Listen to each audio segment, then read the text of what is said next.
Welcome to the Nutritious and Delicious podcast. I'm your host, Bethany, and I've been in the health and wellness space for over 17 years. As a previous health nurse and now a certified holistic nutritional consultant, I help clients with their hormone health, fertility, and family health.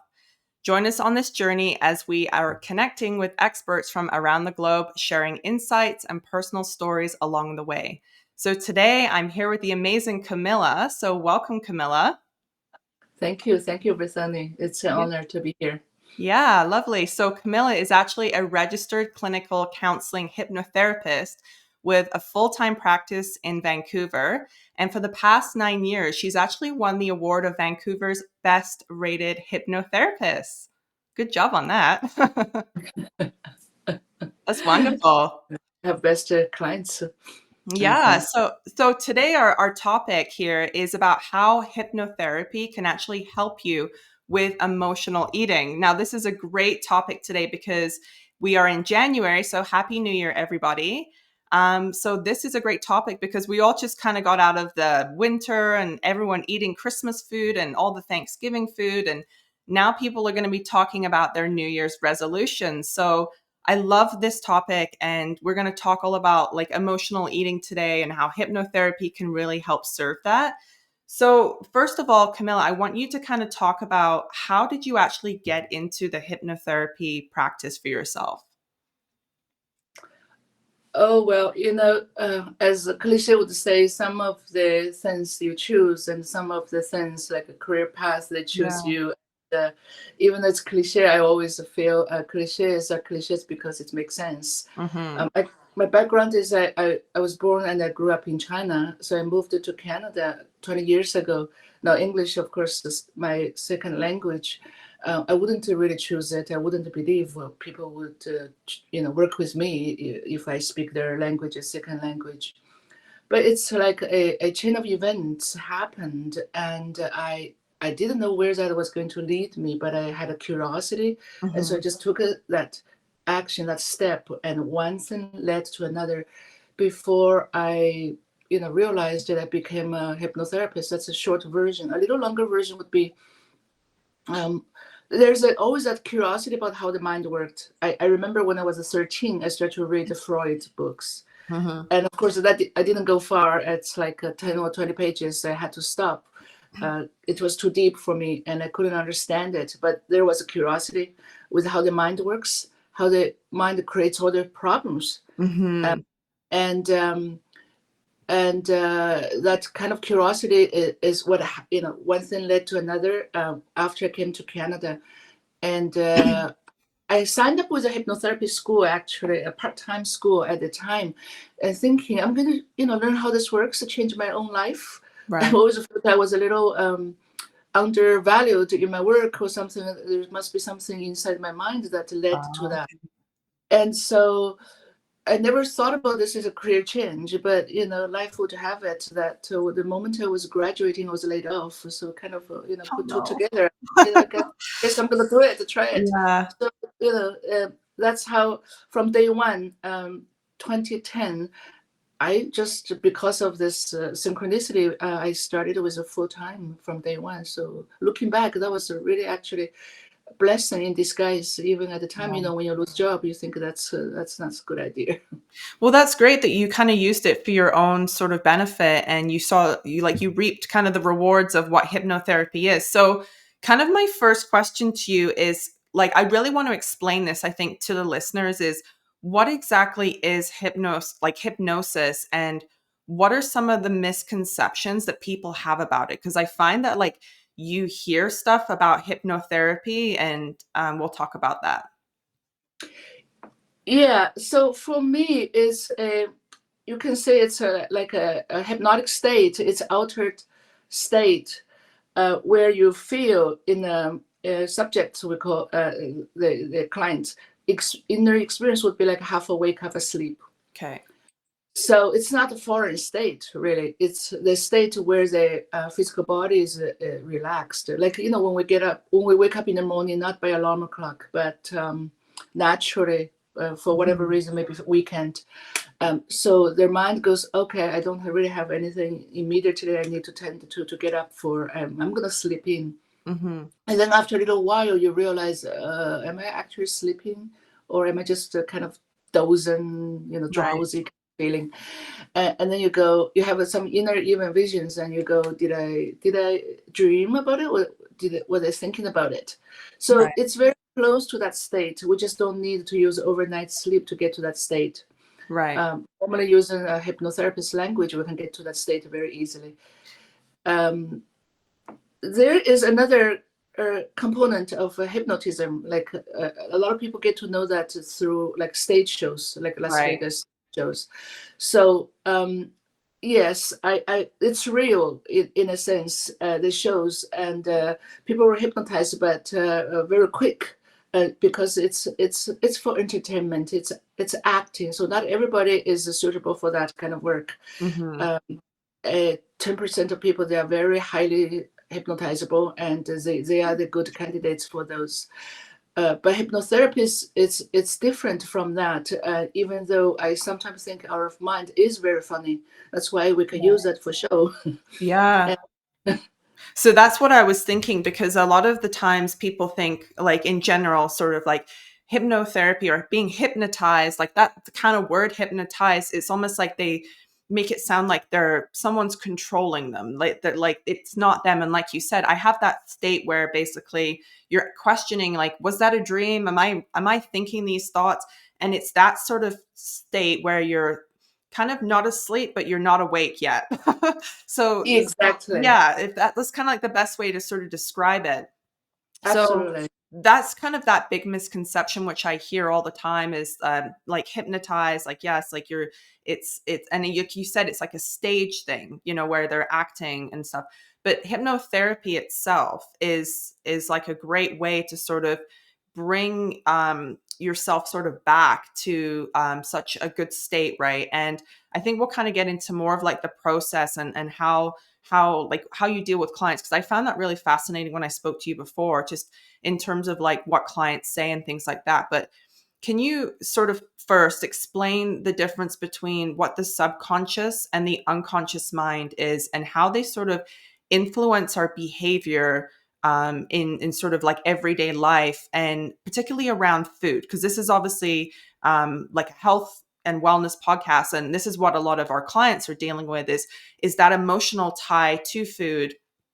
And sort of they're like, well, I don't know if I'm consciously going to the fridge, or if it's an unconscious thing. So could you kind of explain the subconscious and unconscious first to us? Okay. So before that, let's just backtrack. One of the, yes, you mentioned the misconceptions is that I have to let go of my control to be Hmm. hypnotized. I see this as yes or no. First, the control, of course, another misconception would be I'm too strong willed to be hypnotized. Hmm. My mind is too strong. Yes or no? The controlling people like to think is like, normally I use the analogy to say, when you go with, say, a roller coaster ride, for Hmm. example, and of course you have your seatbelt. Please do Yeah. that. And Yeah. then some people are so nervous, they hold on to whatever in front of them, the bar in front of them, hold very tight, and really gripping very tight till to the point that they feel like a little soreness in their palm Right. after. That And would then, be of me. course, the roller coaster ride, da, da, da, da, da, da, a Yeah. minute or two, and then it comes to the ending.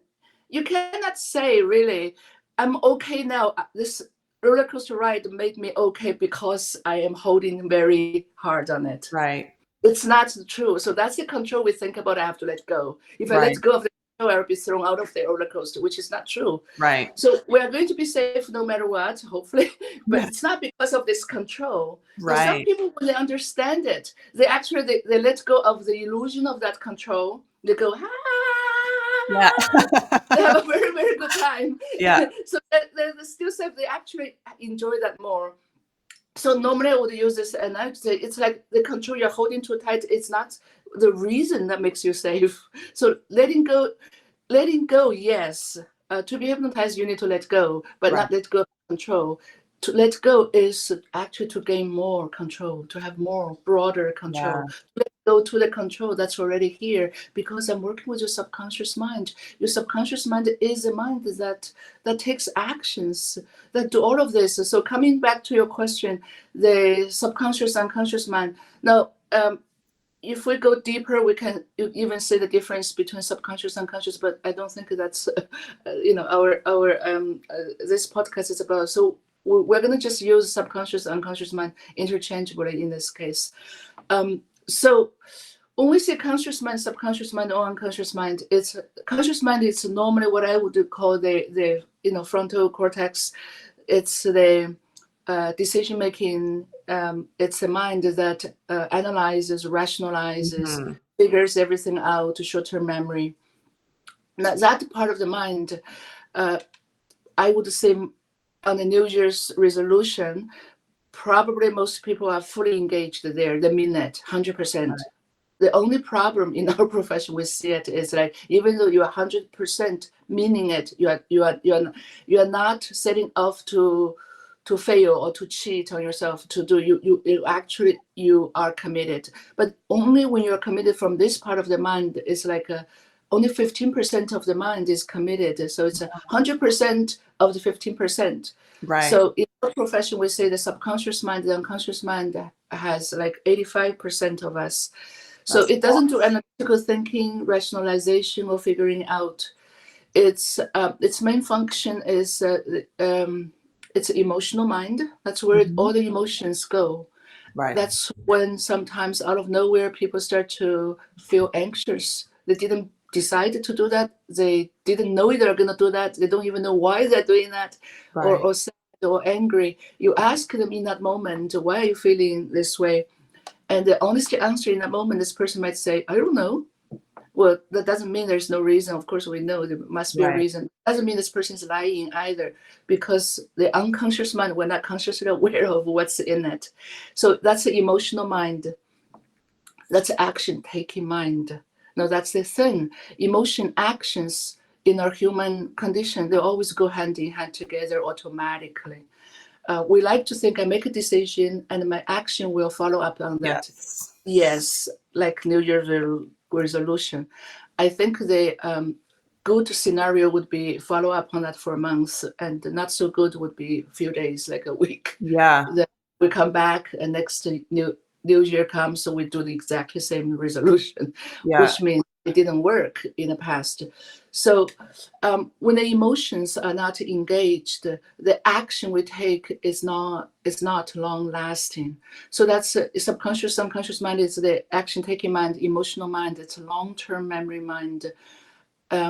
So that's the difference basically, and that's part of the 85% is what hypnotherapy focuses on. That's crazy to say that, like, your subconscious basically is 15% of what you said is like making the New Year's resolution and saying, I'm gonna, eat better or work out or lose weight, which is quite common for a lot of people because I think they feel very guilty around all the food that they've eaten. And, that's pretty typical, I think, getting into sort of another year. And then you said the unconscious mind, which is what I deal with most of the time with clients and stuff, is that, well, I don't know why I did it. And that's 85% of our emotions that that's why a lot of people like seriously fail with their New Year's resolutions when they start something, because it's almost like this self sabotage I've noticed that goes on with a lot of people, and they don't really understand why and what's really going on. So what are some common like emotional and behavioral patterns relating to eating that you see clients do during the hypnotherapy sessions? Like, I kind of want to understand like what is going on, like what is some common tapes or things people are saying, maybe as their unconscious mind is sort of like talking through this. Right. So the remember the unconscious mind is that part of us that doesn't do analytical thinking, Right. rationalization, or figure it out. It's a long-term memory mind. It's emotional mind. It's action-taking mind. That part of the mind actually we see that as being programmed. So it learns everything through associations, since it doesn't do analytic thinking. So it's a long-term memory. So-called self-sabotage in my eyes is that it's not like I this part of the mind is working against me. In the action level, yes, but it's really just want to soothe certain emotions, like, I'm bored, where's the food? I'm sad, where's food? I'm depressed, where's the food? I'm Mhm. happy, where's the food? So it's Right. all, as a human journey, we do have a lot of associations towards food Yes. growing up. Even though we know consciously food is here to address hunger, no more, no Right. less, Right. hunger food.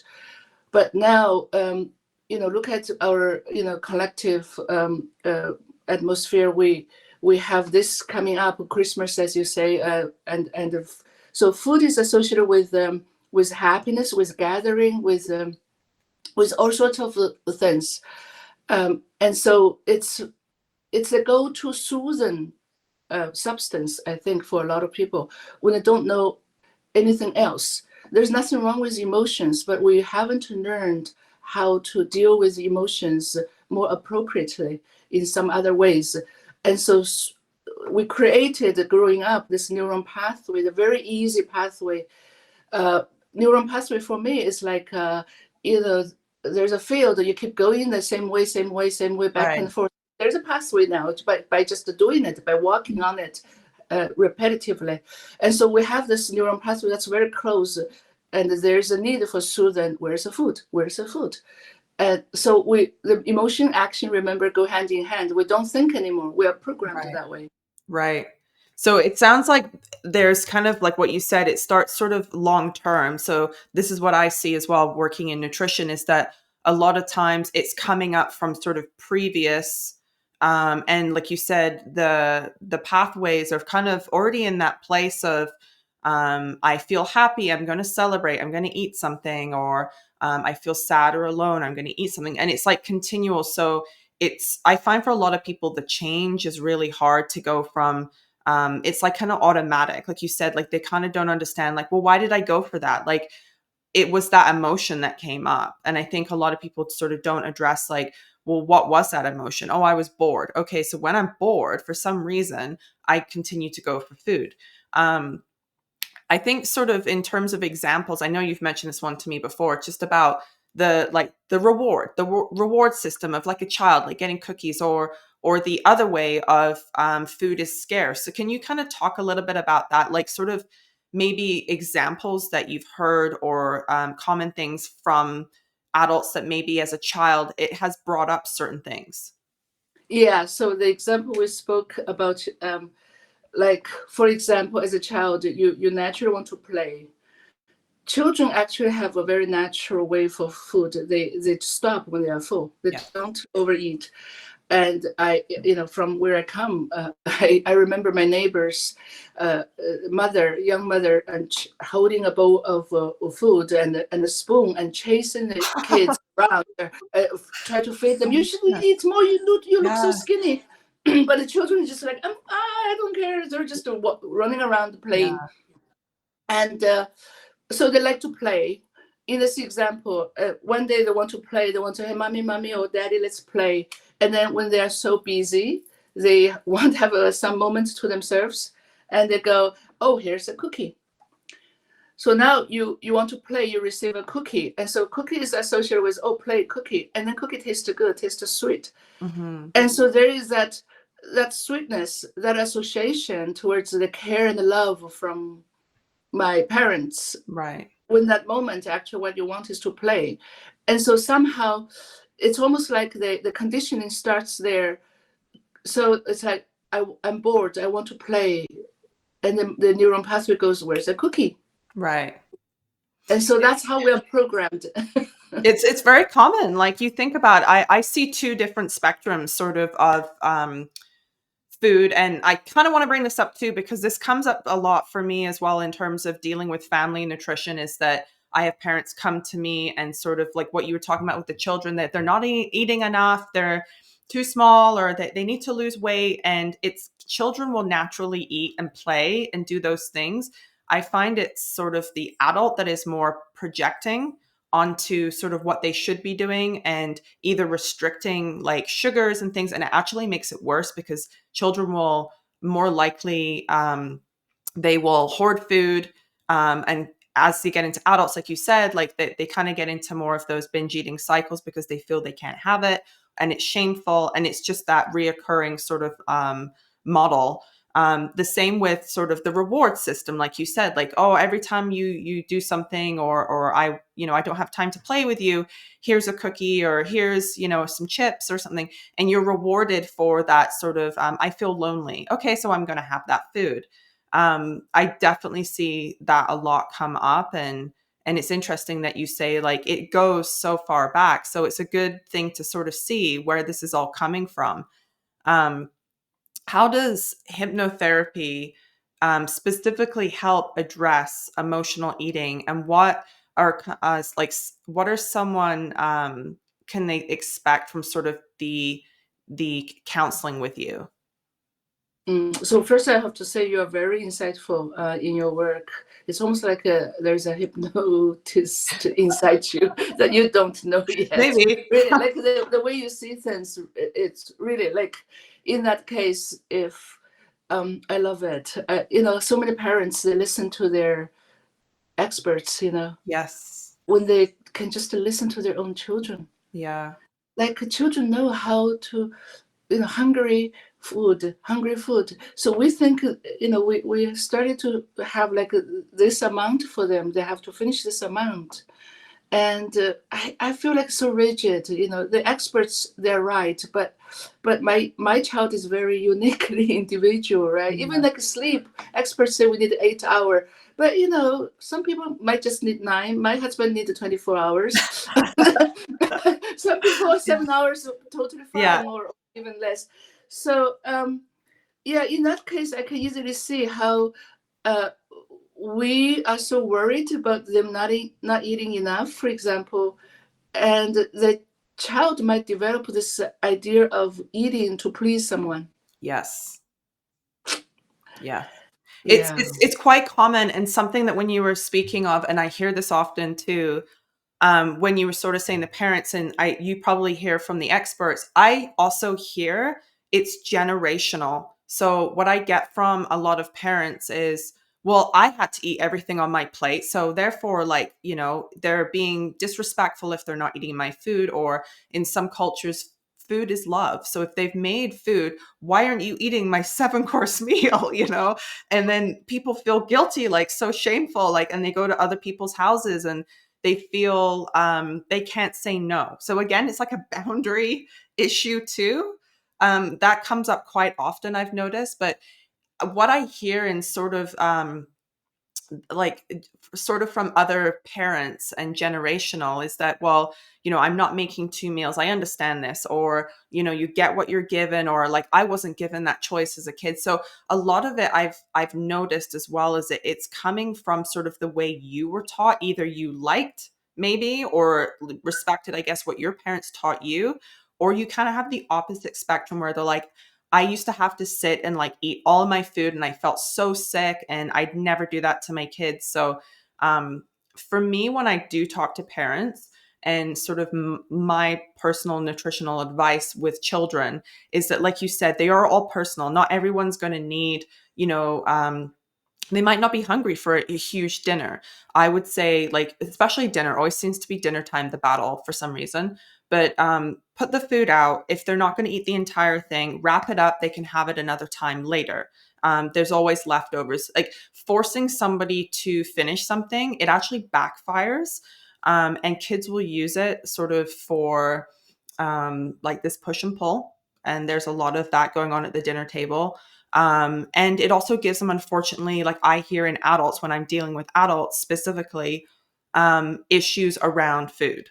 So they will not like certain foods. They're like, I will not eat this because I was forced to eat that, or they didn't have Can I give it. you I was working with a child, Mm-hmm. and we were not working on the food issue, but some anxiety.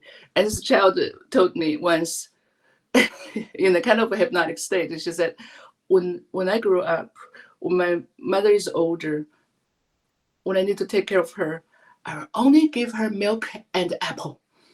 Oh, really? It's like, why? It's like, she gives me milk and apple. I hate it every Oh, that's so sad. She's like, day. revenge. I want revenge. Totally.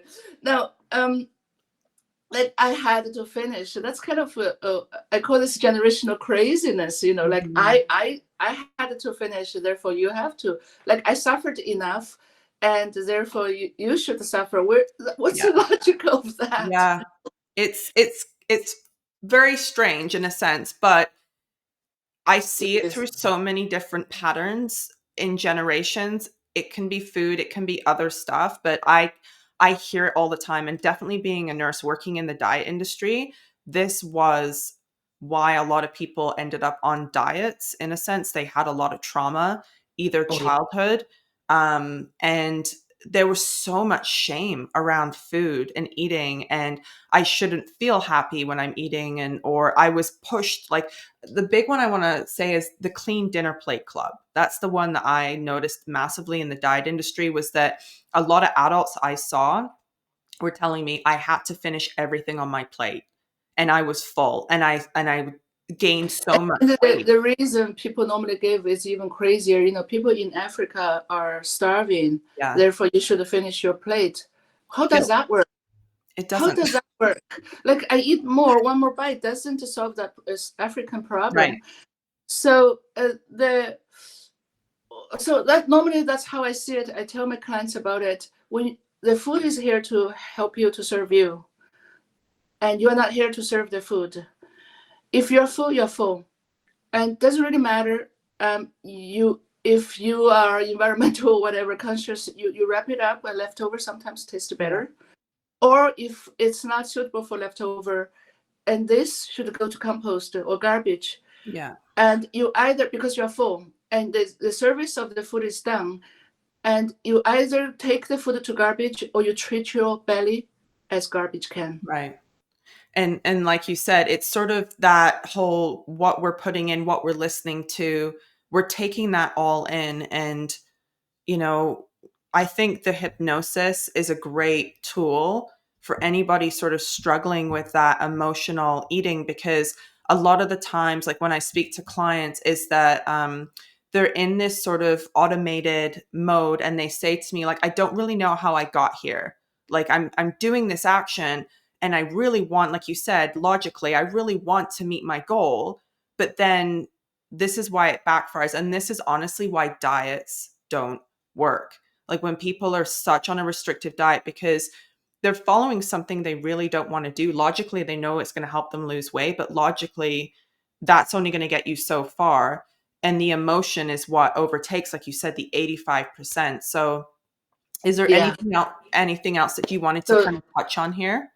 so yes, to answer the previous question, how does hypnotherapy work? So first, again, it's not a regular talk therapy. It's not just, but we talk intake part. And when they say, I don't know how I got here, because the reason, the history went to your unconscious mind. That's why you don't know here Mhm. what you know there. So so to work with people, like everybody can say I overeat, I binge eat, or I eat the wrong type of foods, I cannot change it. uh, it's For me, that's the presenting issue, that's a symptom. Then I would use, for example, hypnosis is good with when you go into that half awake, half asleep state. Mhm. It's almost like a trap door between the conscious mind and subconscious mind opens.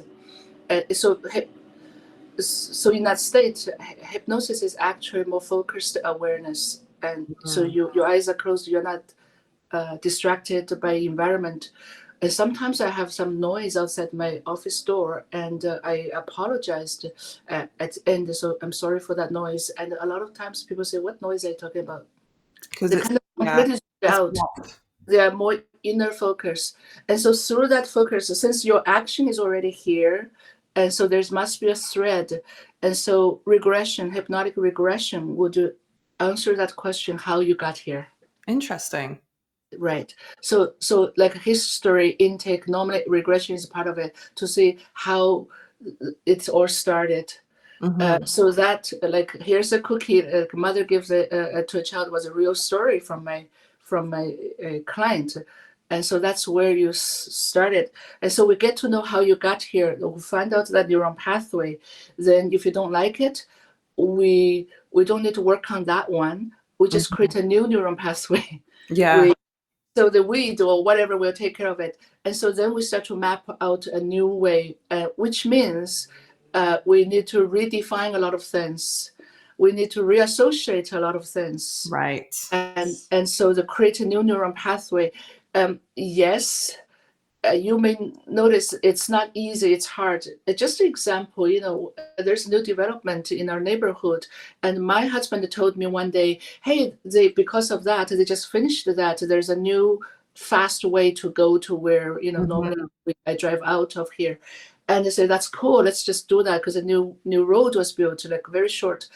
And now I get into my car and I play my whatever podcast in the morning, and lo and behold, I'm on my old way again. Yep. So half of the time, I say, oh, oh, oh. So I just keep doing the same thing. Yeah. So I have a sticky note right there and say, so yes, it takes a little time to start a new habit for Yes. sure, and to get it going. But with that said, because hypnotherapy, we work with the 85%. So it does shorten that time. We actually get your own emotionally rewire. The neurons will rewire together. So it becomes easier than, building a habit part. So we create a new association, new way to do it after we have found this pathway has worked till this far, and let's do something different. Definitely. I think that's really helpful to hear that, because a lot of people will think, well, how do I sort of get to that part where I need like a new path to sort of follow? Kind of a question that was curious for me when it came up was, when somebody is getting hypnotherapy, are you like writing things down that they've said, and do you reiterate this back to them, or are they actually hearing it? And then, because I would imagine sometimes people don't remember what they say. Right, exactly. Especially when they compartmentalize so much, in what's the mind is like a mansion, a house of many rooms, right? Right.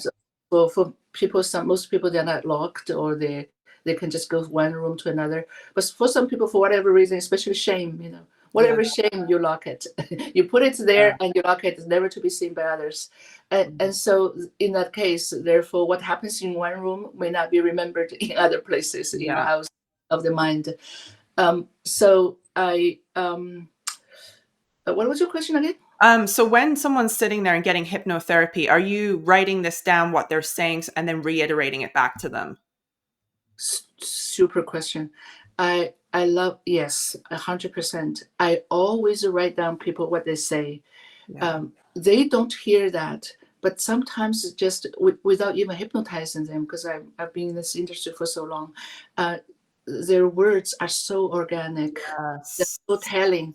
And also, I normally would ask if I have magical wand, which of course they do the research. I don't, but I just if I do, good things happen in our session today. What would that mean for you? What does that mean for you? Right? Right. I would ask those questions, and then they start to say, "Hmm." So for them, it's like I want this problem to be over, but that's not what going towards somewhere. You're trying to run away from somewhere. Right. Right. So for them, many of them never thought about it. I just want to get rid of this problem. But what's life like after you have gotten rid of the problem? Like, where do you want to go? Right. So I Right. normally would ask them those questions. What does that mean to you? How would your life be like? Right. Feel like, look like? And now, because of that question, they start to they start kind of find their words. Those words are gold for me, because it's a conscious mind, their own organic words. I sometimes do feel I'm like a very good salesperson. The conscious mind, the decision making part of them is the boss of Right. me. I'm salesperson working for this. And so I take the order, take whatever from here, and I hypnotize them and I sell them. I sell to their subconscious mind what's here. Mm, So there's more like alignment, right? right. When you have alignment, then you have 100% mind working for you. And so there's Not no against you. sabotage that's needed. Yeah. Definitely. Well, that's amazing. I love everything that you've talked about today. So, this is something I think a lot of people can really benefit from, especially going into sort of the new year. Like, this is a great time to go get some hypnotherapy for yourself. So, thank you so much for coming on the show today, Kemila. Where can our listeners find you? Well, the easier place would be my website. It's my first name, Kemila, Kemila, hypnosis, all one word.com. Wonderful. So I'll actually put everything in the show notes for everybody, for the listeners here. Stay tuned, everybody, for our next episode. And don't forget to like and subscribe so you never miss a show. In good health, everybody. Happy New Year, everybody.